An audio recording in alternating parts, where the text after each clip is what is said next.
Hello students, how are you all? I am sure you all are fine.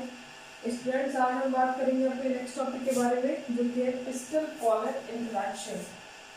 तो कह सकते हैं pollen pistol interaction.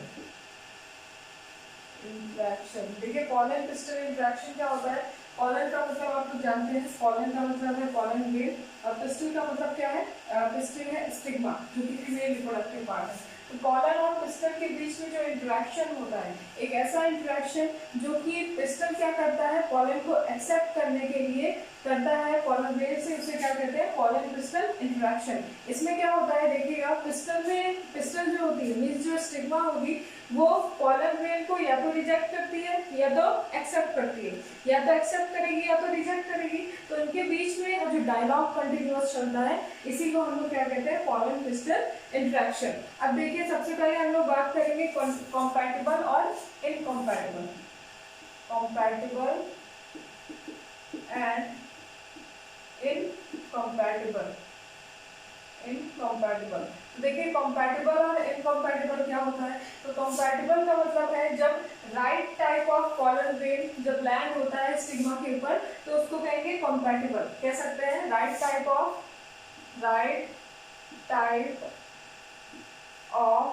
Pollen land on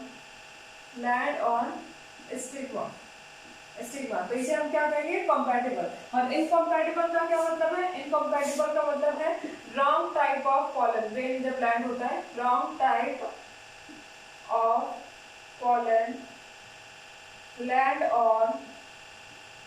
on stigma. तो जब right type का pollen grain land होगा stigma के ऊपर, तो उसको कहेंगे कंपैटिबल। और इनकम्पैटिबल का मतलब है जब रॉन्ग टाइप का पॉलन लैंड होगा स्टिग्मा के ऊपर, तो उसको क्या कहेंगे? इनकम्पैटिबल। अब देखिएगा किस तरह से स्टिग्मा रिकॉग्नाइज करता है कि पॉलन ग्रेन राइट टाइप का है या फिर रॉन्ग टाइप का है, या फिर किस पॉलन ग्रेन को उससे रिजेक्ट करना है या फिर एक्सेप्ट करना है। तो उसके लिए क्या होता है, कुछ केमिकल कंपोनेंट्स क्या होते हैं, रिलीज होते हैं पॉलन से, जिसको क्या करेगा? स्टिग्मा रिकॉग्नाइज करता है, और देन उसके बाद एक्सेप्शन और रिजेक्शन होता है। ये पूरी प्रोसेस हम लोग पॉलन पिस्टल इंटरेक्शन में पढ़ेंगे। तो आइए देखते हैं आगे। सबसे पहले बात करेंगे कंपैटिबल पॉलन पिस्टल इंटरेक्शन। तो सबसे पहले पॉलन पिस्टल इंटरेक्शन की अगर बात करें, तो कंपैटिबल का मतलब मैंने बताया कि जब राइट टाइप का पॉलन ग्रेन जब लैंड होगा स्टिग्मा के ऊपर, तो उसको क्या कहेंगे? कंपैटिबल कहेंगे। अब देखिए क्या होता है यहाँ पे, जैसे ही क्या होगा, डायग्राम के थ्रू समझेंगे पहले। यहाँ पे ये क्या है? फीमेल रिप्रोडक्टिव ऑर्गन, और ये क्या है? Male reproductive organ. तो यहाँ पे देखिएगा पॉलिनेशन होगी। पॉलिनेशन होने के बाद बहुत सारे पॉलन ग्रेन क्या करते हैं? स्टिग्मा के ऊपर लैंड करेंगे, और लैंड करने के बाद कैसे ही रिकॉग्नाइज करेगा कि पॉलन ग्रेन राइट टाइप का है या फिर रॉन्ग टाइप का है? तो देखिए, तो यहाँ पे जो पॉलिनेशन हो रही है, मतलब पॉलन ग्रेन क्या कर रहा है, जो स्टिक कर रहा है, ये क्या होता है? सेम स्पीसीज का हो सकता है, सेम स्पीसीज का, बट यहाँ पे देखिएगा, बट ये सेम प्लांट का हो सकता है। सेम स्पीसीज का तो होगा, बट सेम प्लांट से आया हुआ होगा, या फिर किसी डिफरेंट प्लांट का होगा, तो अगर सेम प्लांट से आया है, अगर ये पॉलन ग्रेन सेम प्लांट से आया है, तो कोई वेरिएशन नहीं होगा। ठीक है, इनका भी जेनेटिक मटेरियल क्या होगा? सेम होगा, और इसका भी क्या होगा? जेनेटिक मटेरियल सेम होगा। तो अगर सेम प्लांट से आया है तो क्या होगा? जीन में कोई भी वेरिएशन नहीं होगा। और अगर डिफरेंट प्लांट से आया है, तो उनके जो जेनेटिक मटेरियल है वो क्या होते हैं? चेंज होते हैं। अब देखिए, यहाँ पे अगर इस प्लांट को, इस जो स्टिग्मा है, ये जो फीमेल रिप्रोडक्टिव ऑर्गन है, अगर इसको नीड है वेरिएशन की, अगर इसको वेरिएशन की जरूरत है, तो डिफरेंट प्लांट के पॉलन ग्रेन को एक्सेप्ट करेगा, और अगर इसको नीड नहीं है वेरिएशन की, तो ये क्या करेगा? सेम प्लांट के पॉलन ग्रेन को एक्सेप्ट करेगा। तो यहाँ पे कुछ केमिकल कोऑर्डिनेशन होता है, जिसके बीच में कंटिन्यूअस डायलॉग चलता रहता है पॉलन ग्रेन के बीच में और जो स्टिग्मा है उनके बीच में, तब एक्सेप्शन और रिजेक्शन होता है। तो आइए अब देखते हैं। सबसे पहले क्या होगा? Right type of pollen land on stigma, ठीक है, पहला स्टेप ये हो गया। Then pistil accept pollen grain, ठीक है। तो पिस्टल क्या करेगा, एक्सेप्ट करेगा पॉलन ग्रेन को, ये क्या हो गया, दूसरा हो गया। अब देखिए जैसे ही क्या होता है यहाँ पे जो पॉलन ग्रेन है वो एक्सेप्ट हो जाता है through the pistil, stigma accept कर लेगा। अब पॉलन ट्यूब का जर्मिनेशन होगा। पॉलन ट्यूब का जर्मिनेशन कैसे होगा, यहाँ पे देखिएगा, यहाँ पे देखिए आपको पॉलन ग्रेन का स्ट्रक्चर याद होगा, मैंने बताया था पॉलन ग्रेन में क्या होता है, एक होता है वेजिटेटिव सेल और दूसरा स्पिंडल शेप का क्या होता है, जनरेटिव सेल। ये क्या है, generative cell and this is the vegetative cell, vegetative cell, ठीक है। तो जनरेटिव सेल और वेजिटेटिव सेल दो तरह के सेल होते हैं पॉलन ग्रेन के अंदर। और यहाँ पे क्या होता है कि बाहर की तरफ क्या होती है, एक लेयर होती है जिसको क्या कहते हैं, एक्साइन। ये होगा एक्साइन, जो कि हाईली रेजिस्टेंस होती है, स्पोरोपोलिन की बनी होगी। और अंदर क्या होती है, अंदर वाली जो लेयर होती है उसको क्या कहेंगे, एंटाइन। तो एक्साइन और एंटाइन दो लेयर होती है। अब देखिए जो वेजिटेटिव सेल होता है ये हेल्प करता है पॉलन ट्यूब के जर्मिनेशन में, पॉलन ट्यूब के जर्मिनेशन में। और ये जो एक्साइन की लेयर होती है, एक्साइन की लेयर हर जगह नहीं होती, कहीं कहीं पे एब्सेंट होती है। और जहां पे एब्सेंट होती है उसको क्या कहते हैं, जर्म पोर। क्या कहेंगे, जर्म पोर। ये हो गया आपका जर्म पोर।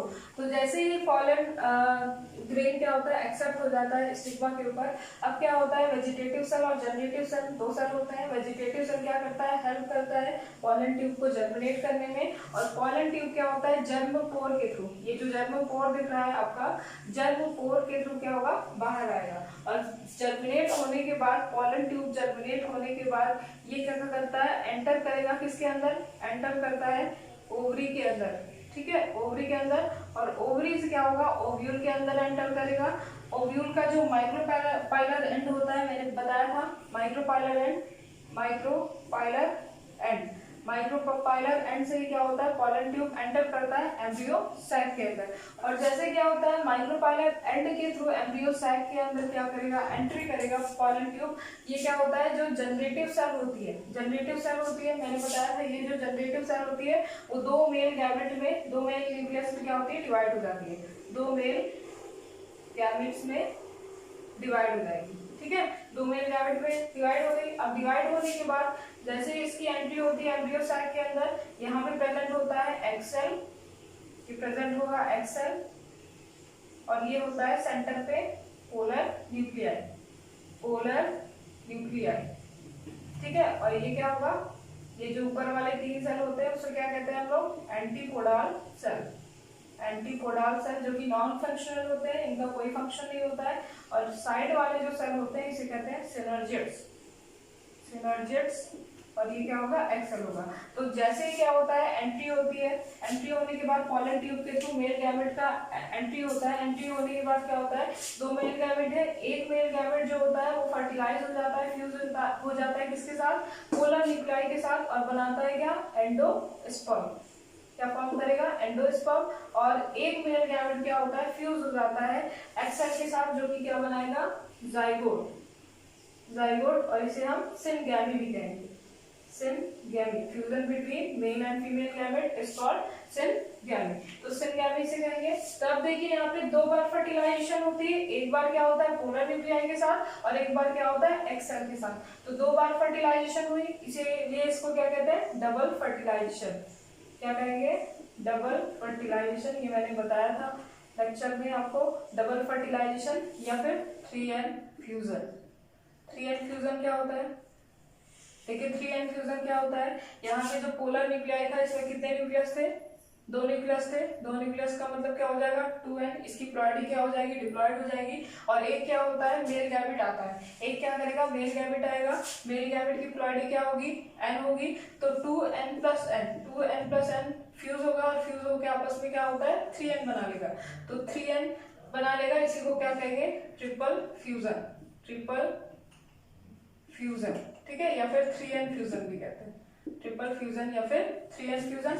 अब इसके बाद क्या होता है, जो ओव्यूल होती है, ठीक है, ओव्यूल जो होगा वो सीड में चेंज हो जाता है और जो ओवरी होती है वो फ्लूइड में चेंज हो जाती है।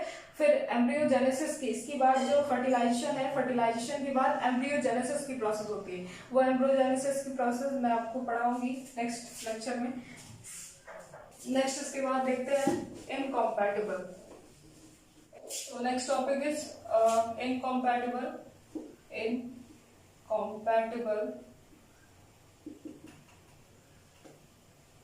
pollen pistil interaction. तो देखिए इनकॉम्पैटिबल पोलन पिस्टल इंटरेक्शन क्या होता है, मैंने बताया था इनकॉम्पैटिबल का मतलब क्या होता है, जब रॉन्ग टाइप का पोलन स्टिग्मा के ऊपर क्या हो जाता है, लैंड करता है, तो उसको क्या कहेंगे, इनकॉम्पैटिबल। तो पहला स्टेप इसमें क्या होगा, wrong type of pollen land on stigma, ठीक है। देन उसके बाद अगर रॉन्ग टाइप का पॉलन अगर लैंड हो जाता है तब क्या होता है, देखिए तब ये जो स्टिग्मा है इस पॉलन ग्रेन को रिजेक्ट कर देगा। तो स्टिग्मा, सेकंड स्टेप क्या हो जाएगा, स्टिग्मा रिजेक्ट पॉलन, ठीक है। किस तरह से रिजेक्ट करता है, यहाँ पे मैंने बताया था कि ये जो पॉलन होता है और स्टिग्मा होता है इसमें कुछ केमिकल कंपोनेंट्स होते हैं और इसी केमिकल कंपोनेंट से क्या होता है, ये जो स्टिग्मा होगा इस पॉलन को क्या कर देगा, रिजेक्ट कर देगा और यहाँ पे कॉन्टिन्यूअस डायलॉग चलता रहता है। तो इस तरह का जो इंटरेक्शन होता है इसी को क्या कहते हैं, पोलन पिस्टल इंटरेक्शन। तो यहाँ पे कह सकते हैं हम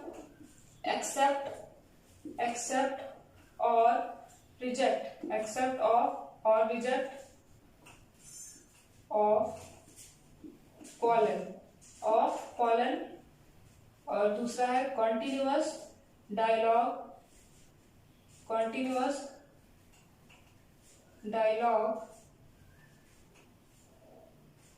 between pollen and pistil। तो ये जो कॉन्टिन्यूअस डायलॉग चलता रहता है एक्सेप्शन और रिजेक्शन का, एक्सेप्ट और रिजेक्ट का, इसी को क्या कहते हैं, पोलन पिस्टल इंटरेक्शन। तो this is all about pollen pistol interaction.